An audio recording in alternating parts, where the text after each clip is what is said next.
Alima, a beautiful young lady in her early 20s, beautiful body, warm brown skin, pretty eyes and glossy lips, was the only child of Chief and Madam Kolo, and she grew up knowing she was special. She had the kind of beauty that made people look twice, curvy, perfectly shaped, with a face that could stop conversations. Her parents were wealthy and influential, and Alima used that power like a weapon. She disrespected everyone, the gateman, the maid, the cook. Not even elders were safe from her sharp tongue. Pride followed her everywhere like a crown. Her parents tried everything to correct her behavior, but she only got worse. Fed up and disappointed, they decided to send her to the village to live with her grandmother, Mama Nkechi. They hoped the simplicity of rural life would humble her and teach her respect. Mama Nkechi was thrilled they finally came to that decision. She vowed to straighten Alima out. But fate didn't go as planned. When Alima arrived in Otumara village, something unexpected happened. Villagers were stunned by her beauty. Her flawless skin, stylish outfits, and confident walk set her apart like royalty among farmers and traders. Women and girls admired her, wishing they were as beautiful as she was. Men and boys followed her around, mesmerized. Respect that once came from her parents' wealth now flowed simply from her presence, and that fueled her pride even more. Soon, she turned Mama Nkechi's compound into a paradise for herself. Married men who once held pride in their homes now washed her clothes, swept the compound, and fetched water from the stream just to impress her. Alima would sit comfortably under the shade of a big mango tree, sipping drinks, enjoying their attention, and ordering them around like puppets. Even elders rushed to answer her slightest call. Her grandmother scolded and pleaded with her to stop disgracing the village, but Alima only mocked her. "You are just jealous because I am young and beautiful," she would say coldly.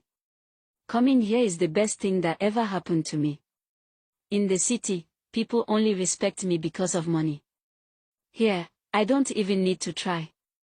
Everything changed the day a group of village women stormed into the compound chanting with palm fronds in their hands.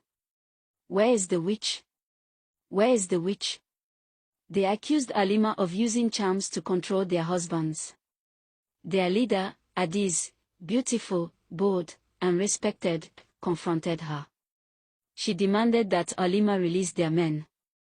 But Alima only laughed in their faces, calling the men dogs that came running on their own just to please her. The women left humiliated, but Adiz walked away determined.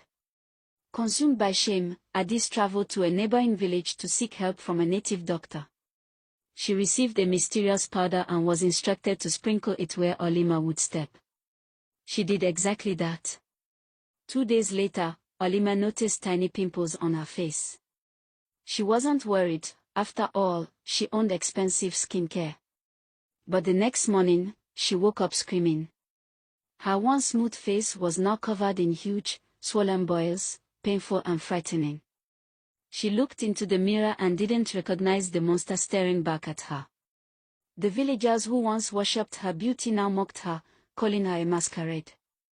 They avoided her like a curse. The same husbands who obeyed her vanished in shame. Only her grandmother stayed by her side, crying and praying for her healing. Her parents rushed back and flew her to the best hospitals in Nigeria and abroad. But nothing worked. The boils spread and the odor from her body became unbearable. Alima sank into hopelessness. Her parents couldn't sleep, their once proud daughter now hid in darkness, destroyed by pain. Yet one person never stopped caring, the family cook. The same man she had insulted countless times walked into her room daily to help feed and bathe her. One day, he looked at her and said gently, "Yes, you have insulted me many times, but I don't wish you pain. God teaches love, not hatred.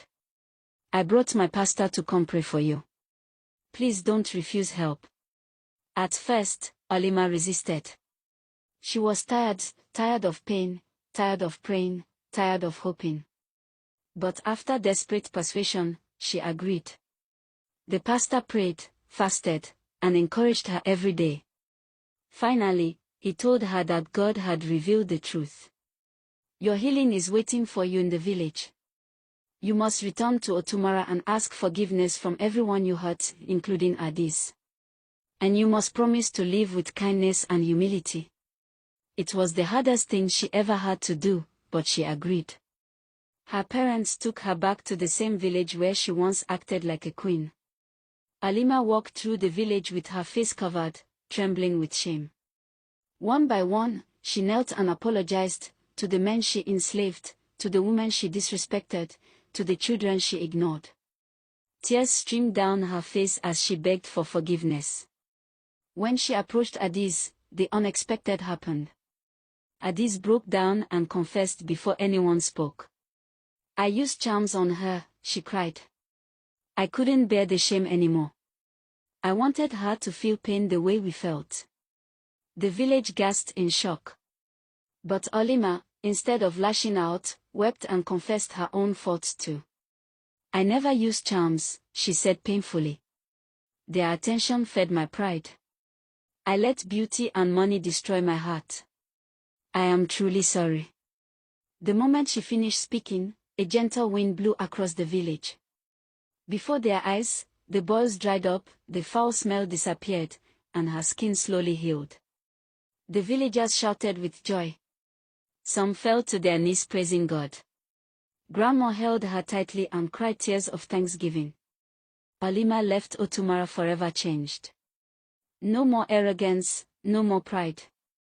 She became humble, respectful, and compassionate.